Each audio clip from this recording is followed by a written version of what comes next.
আগামী ৭ জানুয়ারি অনুষ্ঠিত হচ্ছে দ্বাদশ জাতীয় সংসদ নির্বাচন। গত কয়েকদিন ধরে নির্বাচন নিয়ে আন্তর্জাতিক সংবাদ মাধ্যমগুলো বিভিন্ন মতামত দিচ্ছে। বাংলাদেশের নির্বাচন নিয়ে ফের নিজেদের অবস্থান জানিয়েছেন ভারত। বৃহস্পতিবার ভারতের পররাষ্ট্র মন্ত্রণালয়ের সাপ্তাহিক ব্রিফিংয়ে এ কথা বলেন নতুন মুখপাত্র রণধীর জয়সাওয়াল।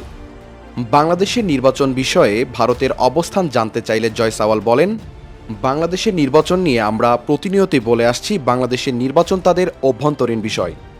বাংলাদেশের জনগণকেই তাদের নিজেদের ভাগ্য নির্ধারণ করতে হবে।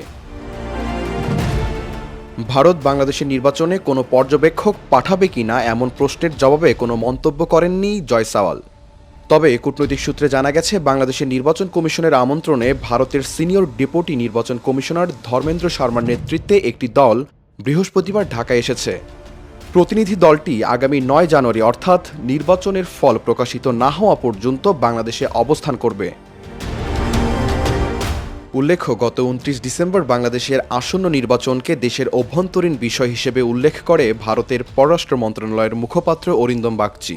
তিনি বলেন, বাংলাদেশের জনগণকেই ভোটের মাধ্যমে তাদের নিজেদের ভবিষ্যৎ নির্ধারণ করতে হবে। শাহরিয়ার কবির, প্রবাস খবর।